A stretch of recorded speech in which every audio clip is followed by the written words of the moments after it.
Hello friends, bro science के next lecture में आप सबका स्वागत है।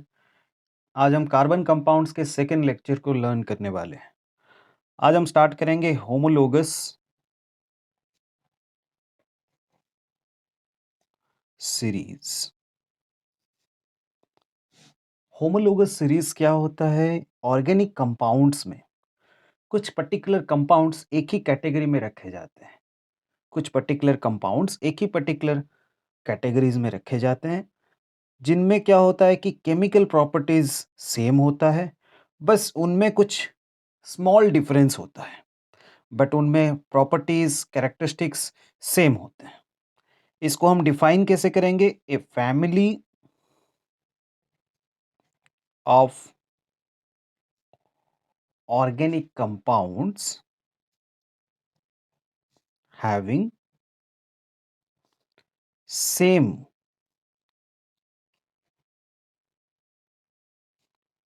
functional groups and similar chemical properties but differ in each other by CH2 group, by one CH2 group। अच्छा, यहाँ पर फंक्शनल ग्रुप का मतलब क्या होता है? देखिए, कोई भी ऑर्गेनिक कंपाउंड्स में कुछ ऐसे स्पेशल ग्रुप्स होते हैं, कार्बन एंड हाइड्रोजन को छोड़कर कुछ स्पेशल ग्रुप्स अटैच होते हैं, जिनका क्या होता है कि बड़ा इम्पैक्ट रहता है कंपाउंड में। कंपाउंड के कुछ कैरेक्टरिस्टिक्स एंड केमिकल प्रॉपर्टीज को वो ग्रुप्स पर्टिकुलरली एक्सप्लेन करते हैं। जैसे मैंने एग्जांपल दिया, यहाँ पर CH3 CH2OH, इसको बोलते हैं इथेनॉल, है ना। अच्छा, यहाँ पर ये जो OH होता है, इसको बोलते हैं फंक्शनल ग्रुप ऑफ अल्कोहल। ये अल्कोहल ग्रुप का फंक्शनल ग्रुप होता है। तो अब ये जो इथेनॉल होता है, डिफरेंट केमिकल रिएजेंट के साथ जब ये रिएक्ट करेगा, तो वो रिएक्शन किसके ऊपर डिपेंड करेगा? ये अल्कोहल के ये जो OH ग्रुप आपको दिख रहा है ना, इसी के ऊपर डिपेंड करेगा केमिकल रिएक्टिविटी। हम बोलेंगे कि ये जो OH ग्रुप है, इस कंपाउंड के फंक्शन को रिप्रेजेंट कर रहा है। मतलब ये कंपाउंड किसके साथ रिएक्ट करेगा, कैसे रिएक्ट करेगा, ये OH ग्रुप की वजह से ही होगा। दैट्स वाई हम बोलेंगे कि ये OH ग्रुप जो होता है, ये अल्कोहल का फंक्शनल ग्रुप होता है। हम इसको सेपरेट सेक्शन में लर्न करेंगे। अभी हम लर्न करते हैं होमोलोगस सीरीज। अच्छा, यहाँ पर क्या होता है कि कुछ पर्टिकुलर कंपाउंड्स होंगे एक ही सीरीज में, एक ही ग्रुप में, जिनमें बस डिफरेंस होगा एक CH2 ग्रुप का।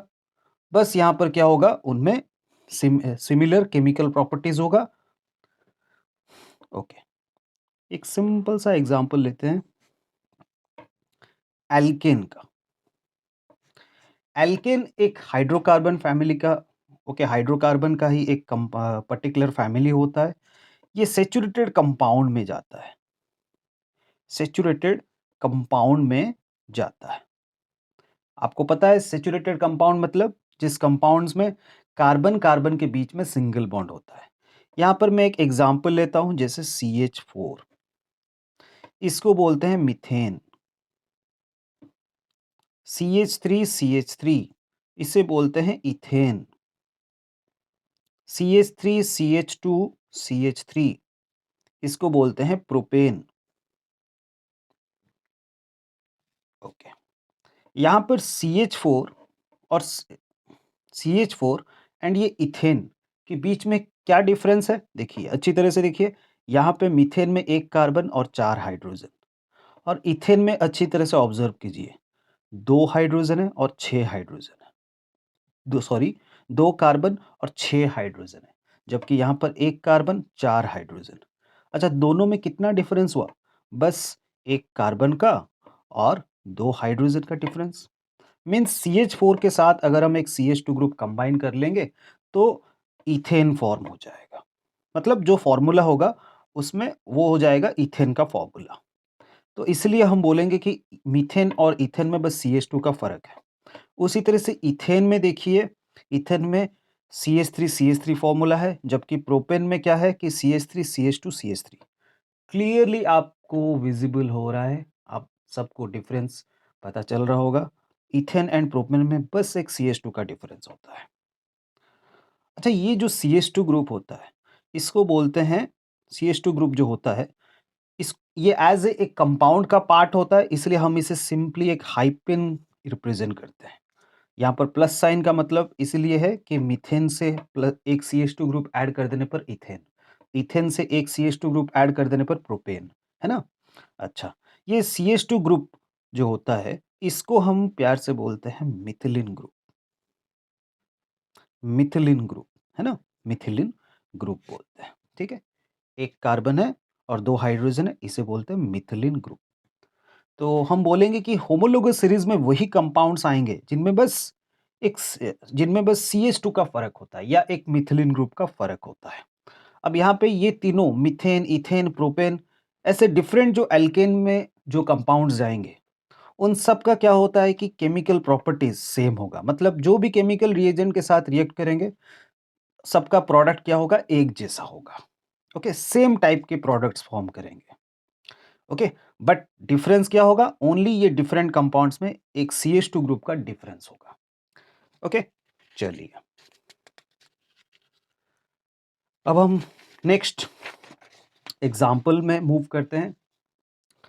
अच्छा, एग्जाम्पल 2,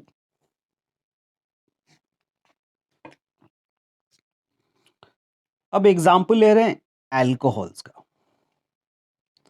एल्कोहल्स का CH3OH होता है किसका फॉर्मूला?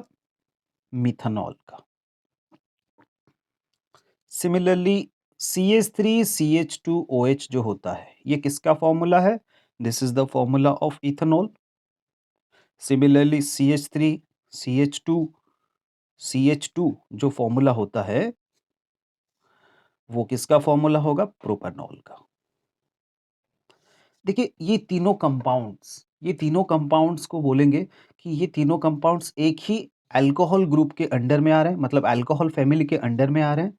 और यहाँ पर सॉरी, यहाँ पर ये तीनों कंपाउंड अल्कोहल फैमिली के अंडर में आ रहे हैं और यहाँ पर बस फ़र्क क्या है? CH2 ग्रुप का। देखिए, मिथानॉल में CH3OH, जबकि इथानॉल में CH3OH भी हैं एंड CH2 ग्रुप भी है। मतलब इन दोनों में बस डिफरेंस है एक CH2 ग्रुप का। मिथानॉल में एक CH2 ऐड कर दो तो इथानॉल बन जाएगा। अब इथानॉल एंड प्रोपेनॉल में डिफरेंस क्या है? इथानॉल में एक CH2 ग्रुप, जबकि प्रोपेनॉल में 2 CH2 ग्रुप। अब इथानॉल एंड प्रोपेनॉल में डिफरेंस क्या है? एक CH2 ग्रुप का बस। तो इथानॉल में एक CH2 ऐड कर दो तो वो प्रोपेनॉल हो जाएगा। तो इन इन तीनों कंपाउंड्स को हम बोलेंगे कि ये होमोलोगस सीरीज में आ गए। मतलब अल्कोहल यहाँ पर अल्कोहल में ये तीनों कंपाउंड एक ही ग्रुप में आ रहे हैं, एक ही फैमिली में आ रहे हैं, तो ये होमोलोगस टू ईच अदर है। अब होमोलोगस इसलिए बोला गया क्योंकि यहाँ पे अल्कोहल ग्रुप कॉमन है। मतलब ये तीनों कोई एक पर्टिकुलर केमिकल के साथ जब रिएक्ट करेंगे तो एक ही जैसे प्रोडक्ट फॉर्म करेंगे। हाँ, डिफरेंस यही होगा कि डिफरेंट कंपाउंड्स में, मतलब ये तीनों में CH2 ग्रुप का डिफरेंस है ना? ओके, नेक्स्ट हम स्टार्ट करते हैं one of the most important part, that is role of functional group. ये फंक्शनल ग्रुप क्या होता है? ये फंक्शनल ग्रुप क्या होता है एंड इसको कैसे यूज किया जाता है?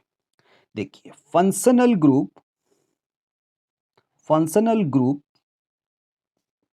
are may be atoms or groups which determines the chemical properties of organic compound। ये ऑर्गेनिक कंपाउंड्स कैसे रिएक्ट करेंगे? ओके, ये कैसे डिसाइड होगा? ये डिसाइड होगा कि ऑर्गेनिक कंपाउंड में क्या कोई स्पेशियल ग्रुप अटैच है और वो स्पेशियल ग्रुप अगर अटैच होगा तो वो ऑर्गेनिक कंपाउंड के जितने भी केमिकल रिएक्शंस होंगे उन्हीं को वही स्पेशियल ग्रुप रिप्रेजेंट करेगा। ओके, जैसे यहाँ पे हम एग्जांपल ले सकते हैं CH3CH2Cl, इसको हम बोलते हैं क्लोरो इथेन। अब इस कंपाउंड में ये क्लोरीन जो है ये एक फंक्शनल ग्रुप है, फंक्शनल ग्रुप है। तो कंपाउंड का सारा केमिकल रिएक्शन किसकी वजह से होगा? ये क्लोरीन की वजह से होगा। यही क्लोरीन सब केमिकल रिएक्शंस को रिप्रेजेंट करेगा, इसलिए हम फंक्शनल ग्रुप इसे बोलेंगे। उसी तरह से CH3CHO, CHO होता है functional group of aldehyde, aldehyde, ठीक है। इसका नेम क्या होता है? इथानॉल। इसके बारे में आगे हम डिटेल पढ़ेंगे नोमेनक्लेचर में, कैसे इसका नाम इथानॉल हुआ, सॉरी, कैसे इसका नाम इथानॉल हुआ, कैसे इसका नाम क्लोरोइथेन हुआ, सब डिटेल में पढ़ेंगे। ओके, तो यहाँ पर ये एल्डिहाइड ग्रुप हो गया या इधर ये क्लोरीन हो गया, ये इन कंपाउंड्स के केमिकल रिएक्शन को एक्सप्लेन करते हैं। दैट्स वाई यहाँ पर ये हम बोलते हैं कि ये एक फंक्शनल ग्रुप होता है। इसका एक सिंपल सा एग्जांपल ले रहे हैं। मान लीजिए कि आप अभी स्कूल में जा रहे हो, मीन्स स्कूल में जा रहे हो, तो आपको कोई पहचानता नहीं है क्योंकि आपके पास कोई यूनिक यूनिक कैरेक्टरिस्टिक्स नहीं है, कोई यूनिक एबिलिटी नहीं है। ओके, बट सडनली क्या हुआ कि आपके पास एक सुपर बाइक आ गया, सुपर बाइक आ गया। तो कुछ दिन बाद क्या होगा? आप सुपर बाइक अगर कंटिन्यूअसली अपने स्कूल में लोगे, कुछ दिन बाद आप पॉपुलर हो जाओगे। ओके, वहाँ के जितने भी लोग हैं, आपके दोस्त हैं, वो धीरे-धीरे आपको और भी अच्छी तरह से जानने लगेंगे। वो बोलेंगे कि हाँ, ठीक है, ये बंदा सुपर बाइक लेकर आता है, मतलब इसमें कुछ स्पेशल क्वालिटी है। सुपर बाइक में कुछ स्पेशल क्वालिटी है। ओके, तो यहाँ पर इस केस में हम बोलेंगे कि आपका ये जो फंक्शन, मतलब आपको और भी अच्छी तरह से पहचान कौन दे रहा है? ये सुपर बाइक दे रहा है। मतलब यही है आपका फंक्शनल ग्रुप। ओके, इसकी वजह से आपको और भी पहचान मिली। इसी तरह से एक ऑर्गेनिक कंपाउंड में ये जो एटम्स या ग्रुप्स होते हैं ना, ये इस कंपाउंड के केमिकल प्रॉपर्टीज को एक्सप्लेन करते हैं। इसलिए हम बोलेंगे कि ये एक तरह से कंपाउंड के फंक्शन को रिप्रेजेंट करते हैं। दैट्स व्हाई यही होते हैं फंक्शनल ग्रुप्स।